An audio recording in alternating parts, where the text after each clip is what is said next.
प्रिया ने सुबह सुबह पापा को फोन मिलाया और कहा, पापा मुझे इस इंसान के साथ नहीं रहना, आप अभी आओ और मुझे ले जाओ।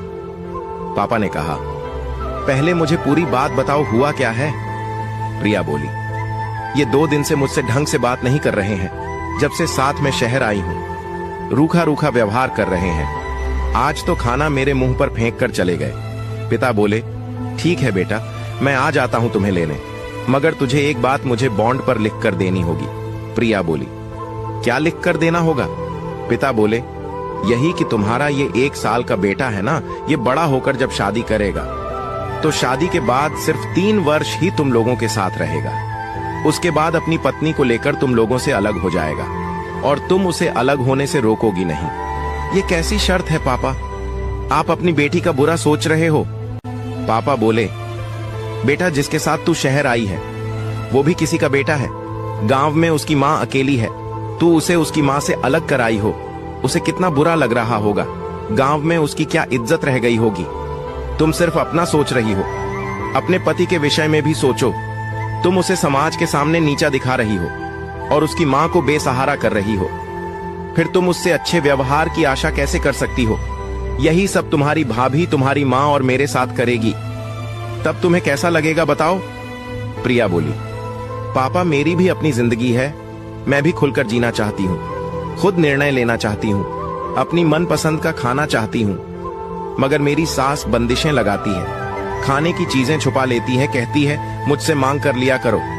मेरा पति कमा रहा है, फिर मैं मांग कर क्यों लूं? मैं किससे बात करूंगी, किससे नहीं करूंगी, इसका निर्णय वो करती है। तब बहुत गुस्सा आता है, घुटन होती है। पापा संजीदगी से बोले, एक बात बता, तेरी माँ और मैं तुम पर बंदिशें नहीं लगाते थे क्या? वह बोली, हाँ लगाते थे, पर खाने पीने पर तो नहीं लगाते थे। पिता बोले, बेटा पुराने ख्यालों की औरत है, उसे प्यार से जीत। फिर भी अगर नहीं मानती है तो पति के लिए थोड़ा एडजस्ट कर, वह उम्र भर तुम्हारे साथ नहीं रहने वाली। वह बोली, ठीक है पापा, मैं आपका कहना मानूंगी, मगर अब क्या करूं? वो तो मुझसे कुछ देर पहले लड़कर ऑफिस गए हैं। पापा खुशी से बोले, कुछ मत कर, बस अच्छा खाना बनाकर रख और माफी मांग ले। बोल तू गलत थी, और उसको ये भी बोल कल वह अपनी मम्मी को यहाँ ले आए। प्रिया ने वही किया जो पापा ने बोला था। उसके बाद जो परिणाम निकला उससे तो प्रिया की खुशी का ठिकाना ही नहीं रहा। 1 महीने में ही उसका सास के साथ माँ बेटी जैसा रिश्ता हो गया और वह पति की चहेती बन गई। वीडियो कैसी लगी कमेंट जरूर कीजिए।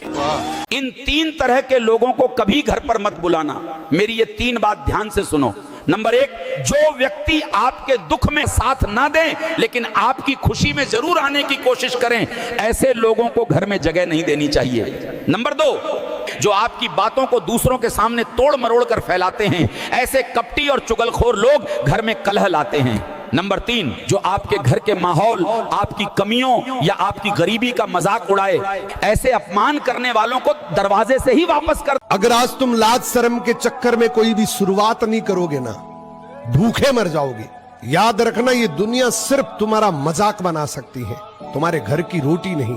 काम कोई छोटा या बड़ा नहीं होता, बस शुरुआत जरूरी है। क्या बात है। भक्तों, अपनी कमाई का ज्यादा नहीं तो कम से कम 10% अपने शौक पूरे करने पर जरूर खर्च करो। गृहस्थी तो वैसे भी चलती ही रहती है और बैंक बैलेंस कितना भी बढ़ा लो, आखिर में औलाद को वो भी कम ही लगता है। याद रखो, तुम यहाँ जीने आए हो, 7 पीढ़ियों का इंतजाम करने नहीं आए। इसलिए थोड़ा सा जी भी लो, क्योंकि पता नहीं कब सांसों का सिलसिला रुक जाए। ध्यान रखना, ये दिन दोबारा लौट कर नहीं आएंगे। उम्र तेजी से भाग रही है और कुछ समय बाद दांत भी जवाब देंगे और आंत भी। इसलिए घूमो फिरो, खाओ पियो और जिंदगी का मजा लो।